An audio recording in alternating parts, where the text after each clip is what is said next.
Thank you very much, and thank you also to the organizers for allowing flexibility and allowing this time change in the schedule.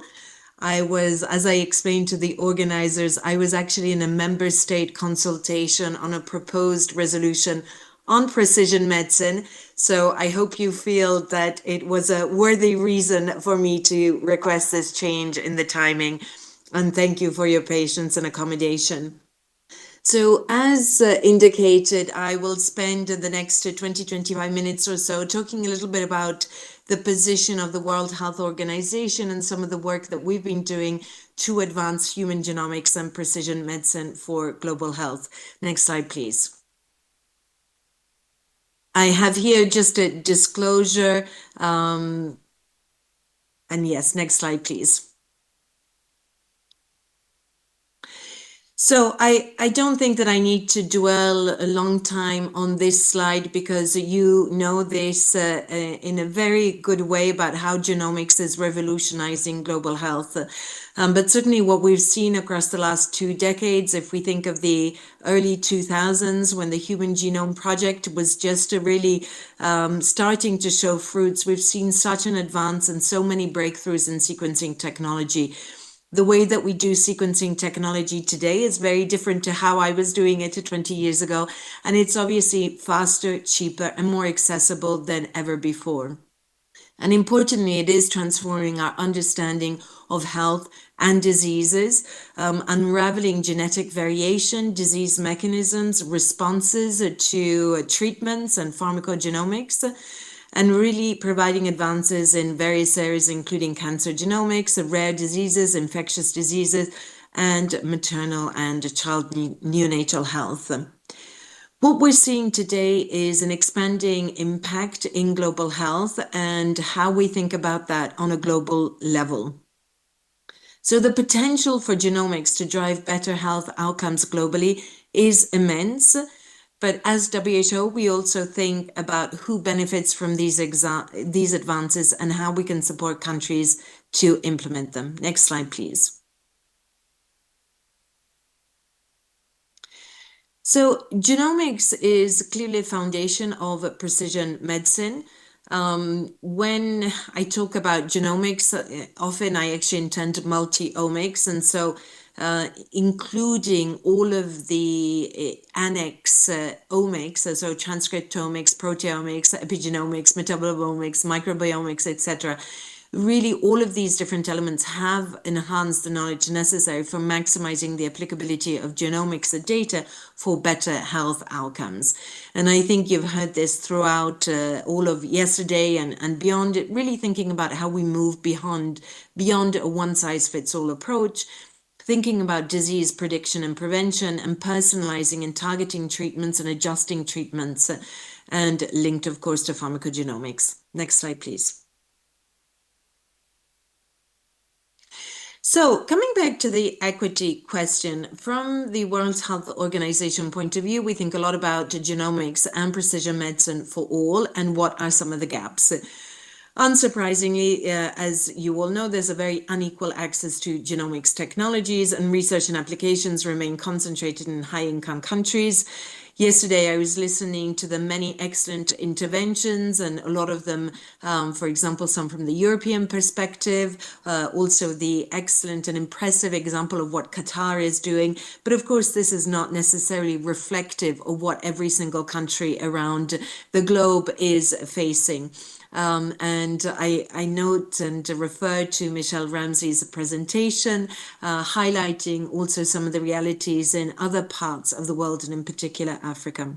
So there are limited implementation in low and middle income countries, and many health systems at the moment don't have the necessary infrastructure and enablers to be able to benefit.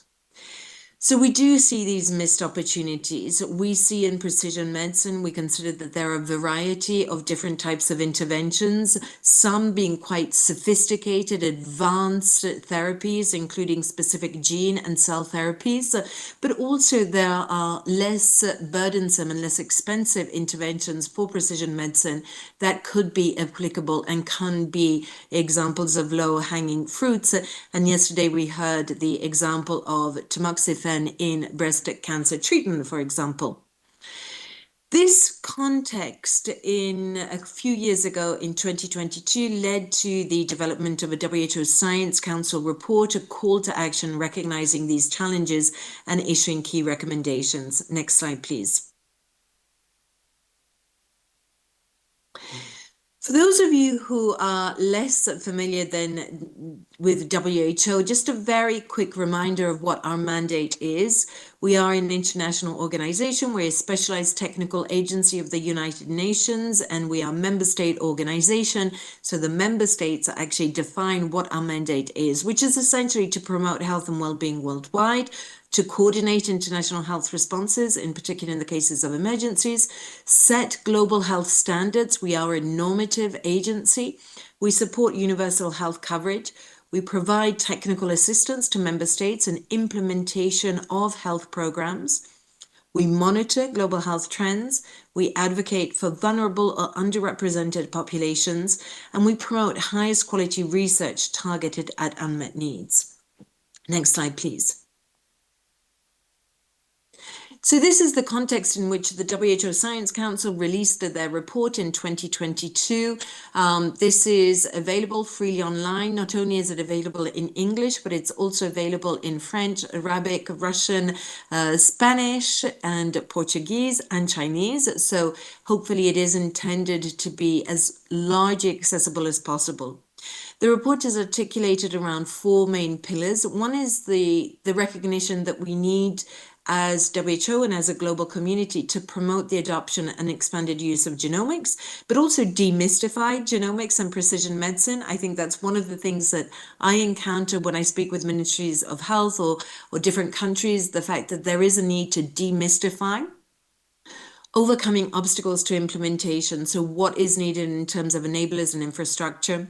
Foster commitments to collaborative activities. Again, I think collaboration has been a theme from the presentations that I've been listening to throughout this meeting, and this is certainly applicable and recognized in the WHO report. And finally, there's a pillar recognizing the need for ethical, legal, and equitable standards to be able to use and responsibly share and collect information and data related to genomics and precision medicine. Next slide, please. I will go quite quickly here on the communication and advocacy, but this relates to the first pillar, and it really reflects the fact that it is an area that, while not new per se, it's still understood in different, beyond obviously this community. It's a very niche scientific community, but when we start going out into the broader health systems and the broader governmental and institutional networks, there is a need to go and to help understand the power of genomics and precision medicine. Next slide, please. So WHO, together with our communications department, we developed a series of media and different types of documents. There are QR codes throughout the next couple of slides that you can access. One of them is a series of videos, and using the metaphor that each one is a unique book, and what the importance of genomics is and how that underpins precision medicine. Next slide, please. And we also have some static infographics. These were designed to look like the pages of a book. Again, they're freely accessible and can be used. Next slide, please. And we also, and this was new for me, it was the first time that we worked with some influencers around the globe. So none of these influencers were actually remunerated, but we did support them to produce very nice and attractive videos, recognizing again that if we also want to reach younger populations, that we have to think about diversifying the way that we communicate and advocate. Next slide. This is a document that we published together with the technical advisory group that we developed, and really highlighting in a correspondence in Nature Medicine the program of work for equitable implementation of genomics technologies for global health. Next, please. And again, another article, this time for cost effectiveness. We did a systematic literature review. And we've actually done several presentations, so I can provide different links as well, but to give you just a sense of the type of work that we've been doing. Next one. So a lot of the work has really been across the last 3 to 4 years about thinking of the opportunities and challenges and gaining insight from countries and regions. And this was particularly important because we felt that WHO, I am based in the headquarters in Geneva, but really these are programs that need to be built from the countries and understanding the opportunities. Next slide. So the World Health Organization is divided into 6 regions, and you can see them color-coded here. And we have worked with all of them. In particular, we have worked with 4 different regions, but we have worked with them all. Next slide, please. And you'll see some of the activities that we've done. We've done some of the mapping of the initiatives to understand who is doing what. We've had some regional consultations, so some regional meetings. This one was led with the Western Pacific Regional Office in Manila in the Philippines, meeting on understanding from that region what some of the opportunities and the challenges were.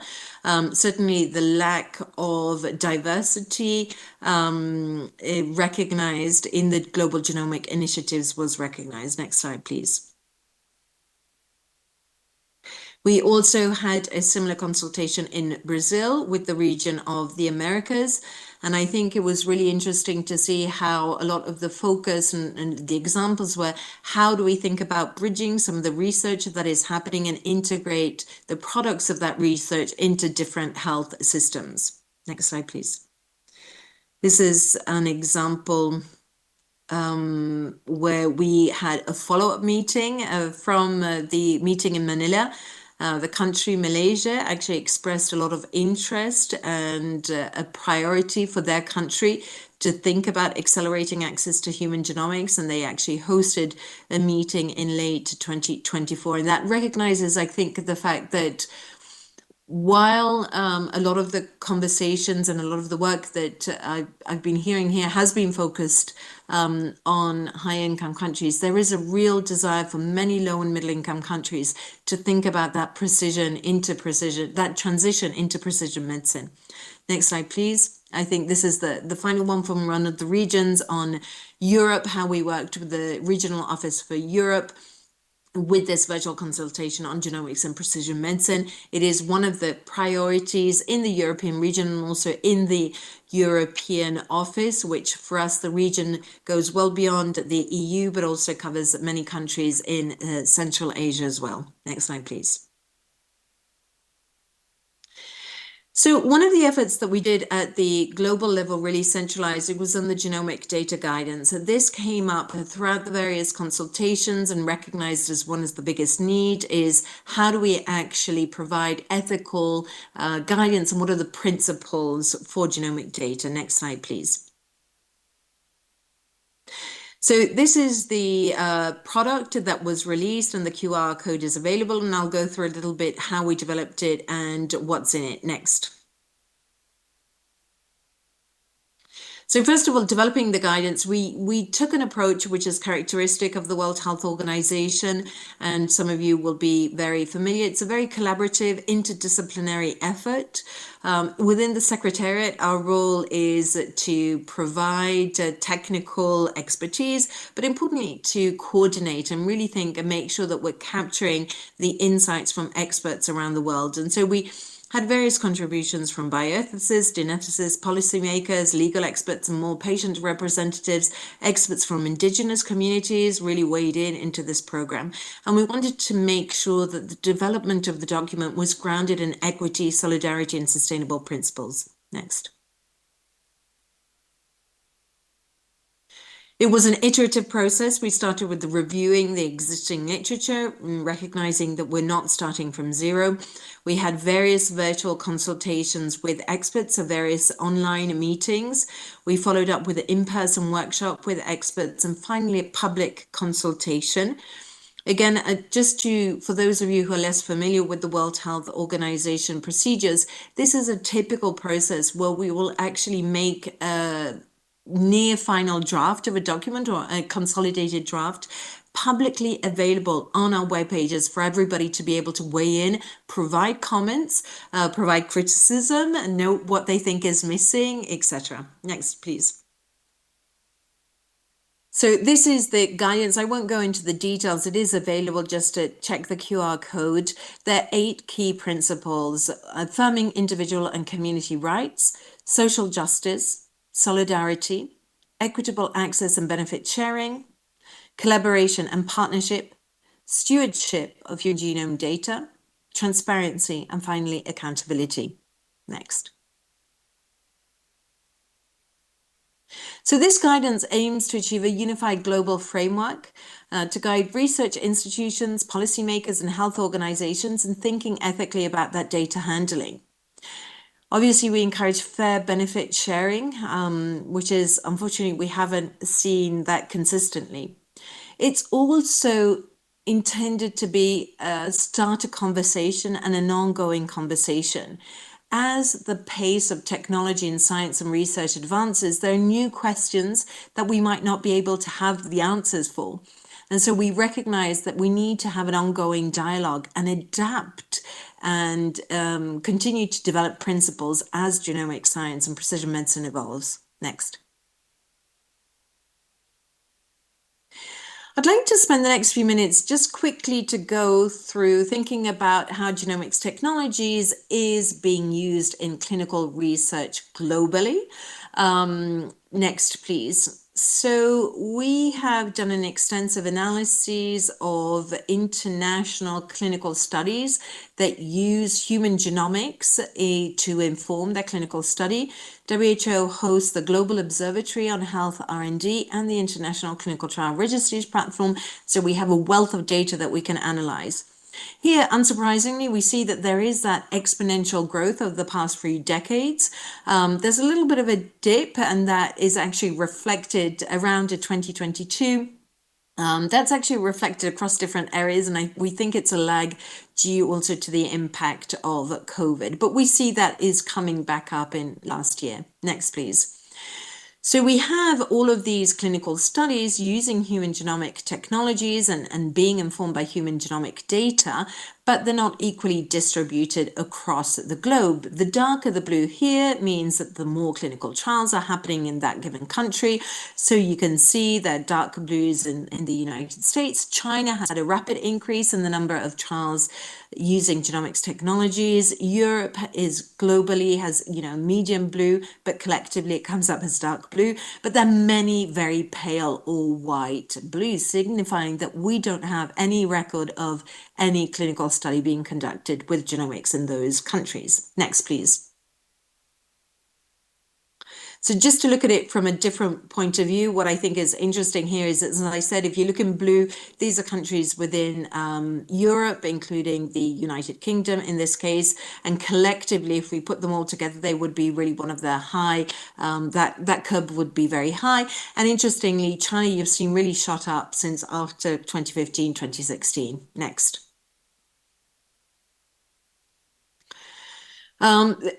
This is obvious. If we look at it based on income, it's dominated by high-income countries. We only have 16 recorded clinical studies in low-income countries. Many of these are multi-country studies. So really talking about very low numbers. Next, please.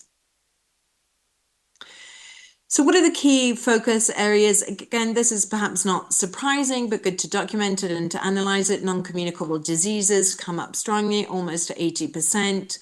And next slide, please.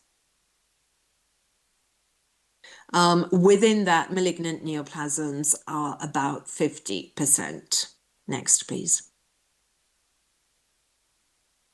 So some of the key messages about how clinical studies with genomics technologies are informing precision medicine, I would say, first of all, it is human genomic data use in clinical practice is accelerating, but they are concentrated in geographical zones, centered on non-communicable diseases. Participation in genomic studies is uneven across the life course, meaning that what we see is underrepresentation of pediatric populations. Again, this is seen across clinical studies in many different areas, but also the geriatric population. And so there are efforts to improve the equity and impact, and we need to think about more inclusive, globally aligned research strategies. Next, please. So looking ahead, WHO is really thinking, and as I mentioned, I was just this morning in a formal member state consultation meeting thinking about precision medicine. How can we support countries and develop a global roadmap with guiding principles, ethical and technical standards to be able to have more equitable, sustainable and context-appropriate implementation of precision medicine interventions? One of the things that has been identified is an opportunity for WHO to develop, together with the countries, a country maturity model to think about what are the necessary enablers to transition and incorporate and integrate specific precision medicine interventions. And we want that to be grounded in a set of measurable indicators. So obviously there is going to be a difference in the enablers of the health system and the infrastructure that we need if we want to integrate hereditary panels, for example, into global cancer programs. But that will be very different if we're wanting to think about ex vivo gene therapies, where the infrastructure and the enablers are going to be very different and of a higher level. We also have the opportunity to provide technical and normative support to member states to integrate and prioritize those precision medicine. And again, we really see that this is going to be country specific. And I'm thinking, again, the examples that Michelle and others gave yesterday really highlight the fact that this isn't a one size fits all. And so what might be a priority precision medicine in one country might actually be different to a neighboring country or country in a different region.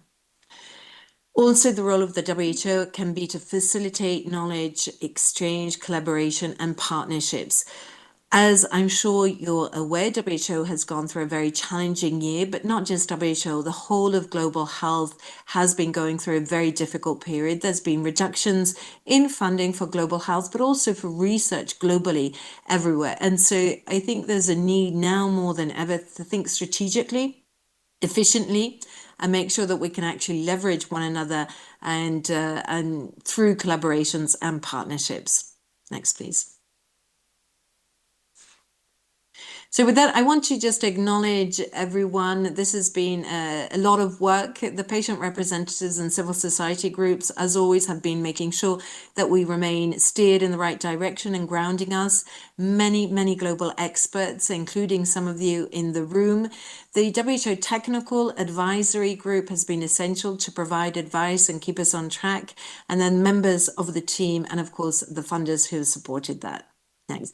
And then with that, the final slide, just to thank you and to really say I'm sorry that I'm not able to be there in person today, but we do value these collaborations and partnerships. And I hope that several of you might be interested in reaching out. I've actually noted some names on a pad from yesterday of people that I would like to reach out to and see how we might be able to collaborate together for the benefit of precision medicine and global health. Thank you very much, and back to the floor.